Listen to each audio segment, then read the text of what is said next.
Olá, seja muito bem-vindo, seja muito bem-vinda a mais uma leitura comentada do Evangelho segundo o Espiritismo. Nós estamos agora na introdução, a segunda parte, Autoridade da Doutrina Espírita. Nós vamos ver como Kardec faz o embasamento da doutrina espírita, como ele justifica ele ter chegado a compilar essas informações transmitidas através dos espíritos. Ele ordenou, organizou, por isso ele é chamado de codificador do espiritismo. Então, Kardec quer explicar como ele chegou a essas informações e aí fundamentar a base da doutrina espírita.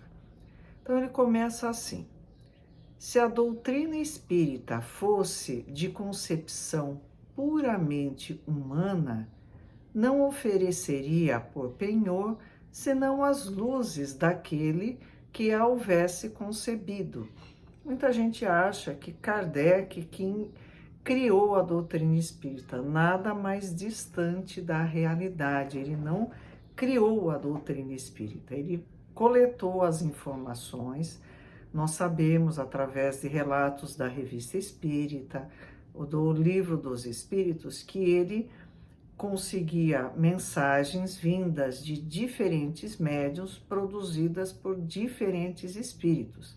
Então, se Kardec fosse o único, saísse tudo da cabeça dele, a doutrina espírita ficaria assim, né, à mercê da capacidade de uma só pessoa. Não que ele não tivesse essa capacidade toda, ele tinha. Ele era um exímio professor, um estudioso da arte de ensinar, mas só isso não capacitaria nós a acreditarmos na doutrina espírita. Ora, ele falando, ninguém neste mundo poderia alimentar fundadamente a pretensão de possuir com exclusividade a verdade absoluta. Ele diz assim, olha, não é uma pessoa que é dona da verdade, jamais isso poderia acontecer. Se os espíritos que a revelaram se houvessem manifestado a um só homem, nada lhe garantiria a origem, porquanto fora mister acreditar, sob palavra, naquele que dissesse ter recebido deles o ensino.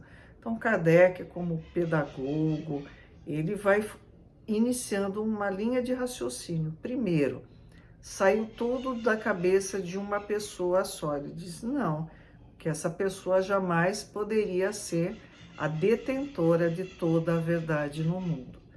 Segunda possibilidade, os espíritos revelariam todo esse universo que hoje nós temos conhecimento a uma única pessoa.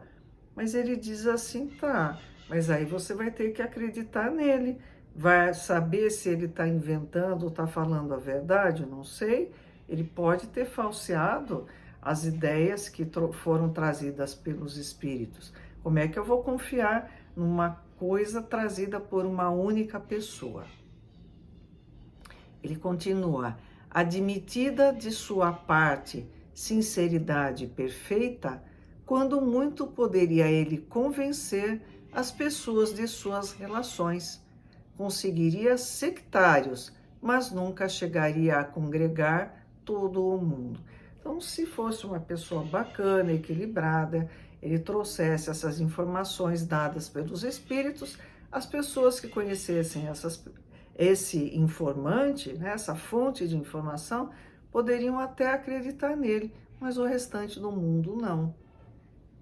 Quis Deus que a nova revelação chegasse aos homens por mais rápido caminho e mais autêntico. Então ele afastou duas possibilidades, uma única pessoa como fonte de todo o conhecimento e uma pessoa que fosse a única e exclusiva a receber informação dos espíritos. Não, está dizendo que Deus trouxe um método melhor.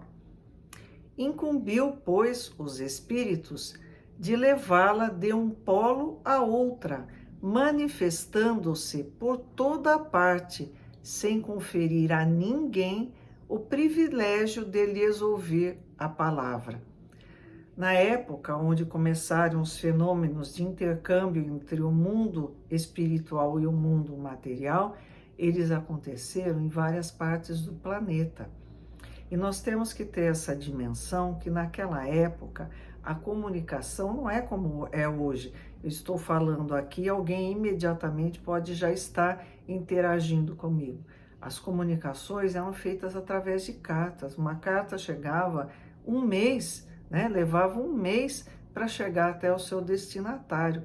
Mas isso começou a pipocar no mundo inteiro, diversos locais, houve o despertar dessa novidade que é a comunicação entre os chamados mortos e os vivos. Um homem pode ser ludibriado, pode enganar-se a si mesmo. Já não será assim quando milhões de criaturas veem e ouvem a mesma coisa.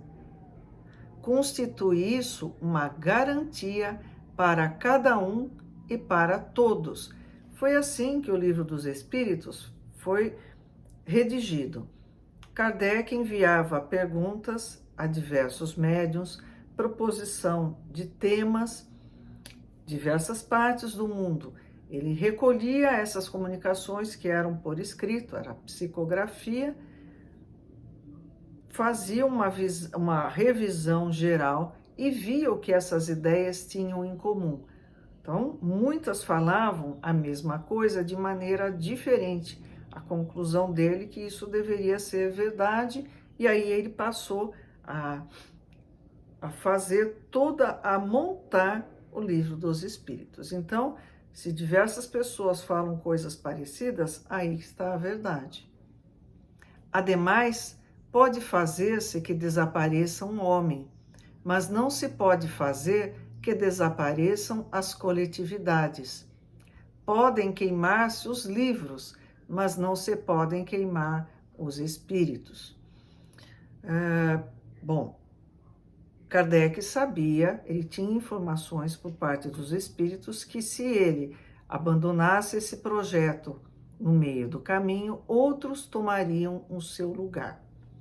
E quando ele diz, né, que os livros poderiam ser queimados, né, mas os espíritos não, nós temos um evento que aconteceu quando os livros espíritas chegaram até determinado local e foram queimados em praça pública. Isso não mudou nada. A divulgação do espiritismo continua a mesma, porque ela é feita pelos espíritos, não por livros. Ora, queimassem-se todos os livros e a fonte da doutrina não deixaria de conservar-se inexaurível, pela razão mesma de não estar na terra, de surgir em todos os lugares e de poderem todos dessedentar-se nela. Faltem os homens para difundi-la, haverá sempre os espíritos, cuja atuação a todos atinge e aos quais ninguém pode atingir. Não pode pôr fogo em tudo, sem problema. A fonte primária de informação está nos espíritos, então ninguém consegue pôr fogo nos espíritos. São, pois, os próprios espíritos que fazem a propagação, com o auxílio dos inúmeros médiuns que, também eles, os espíritos, vão suscitando de todos os lados. Os espíritos aparecem em diversos locais e se comunicam por diferentes médiuns. Se um ou outro médium deixar de atuar, a coisa continua da mesma maneira, outros médiuns virão.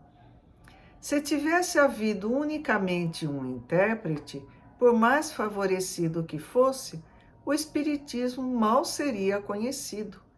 Qualquer que fosse a classe a que pertencesse, tal intérprete houvera sido objeto das prevenções de muita gente e nem todas as nações o teriam aceitado, ao passo que os espíritos se comunicam em todos os pontos da terra, a todos os povos, a todas as seitas, a todos os partidos e todos os aceitam.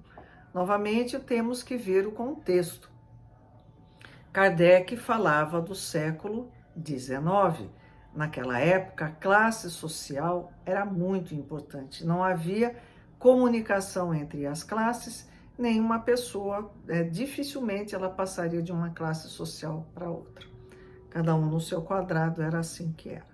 Se um médium, um único médium, fosse o divulgador, o receptáculo das informações dos espíritos, ele não conseguiria trazer essas informações para outra classe social que não fosse a dele próprio.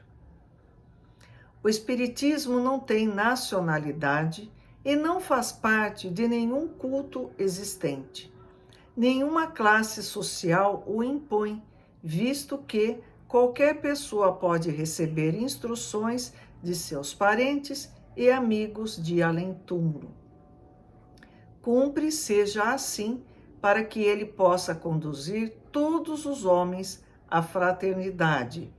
Se não se mantivesse em terreno neutro, alimentaria as dissensões em vez de apaziguá-las. Então, o espiritismo permeia todas as classes sociais. Qualquer um pode se comunicar através dos médiuns, com os que já faleceram, com os que já estão no plano espiritual. Isso não é privilégio de nenhuma classe social. Nessa universalidade do ensino dos espíritos reside a força do espiritismo e também a causa de sua tão rápida propagação. Ao passo que a palavra de um só homem, mesmo com o concurso da imprensa, levaria séculos para chegar ao conhecimento de todos, milhares de vozes se fazem ouvir simultaneamente em todos os recantos do planeta, proclamando os mesmos princípios e transmitindo-os aos mais ignorantes como aos mais doutos, a fim de que não haja deserdados. É uma vantagem de que não gozara antes nenhuma das doutrinas surgidas até hoje. Se o Espiritismo, portanto, é uma verdade, não teme o mal-querer dos homens, nem as revoluções morais, nem as subversões físicas do globo, porque nada disso pode atingir os espíritos. Não é essa, porém, a única vantagem que lhe decorre de sua excepcional posição. Ela lhe faculta inatacável garantia contra todos os cismas que pudessem provir, seja de ambição de alguns, seja das contradições de certos espíritos. Tais contradições, não há negar, são um escolho, mas que traz consigo o remédio ao lado do mal. Então ele está dizendo o seguinte: a garantia, do ensinamento do espiritismo, da doutrina espírita, é a sua universalidade. Muitos médiuns em muitos locais receberam comunicações de diferentes espíritos, trazendo ideias semelhantes, se não na forma, nas palavras, no seu conteúdo elas eram muito semelhantes. E por isso que ela se difundiu e se propagou. Não deixe de assistir o próximo vídeo, onde nós continuamos entendendo melhor sobre a universalidade da doutrina espírita. Até a próxima!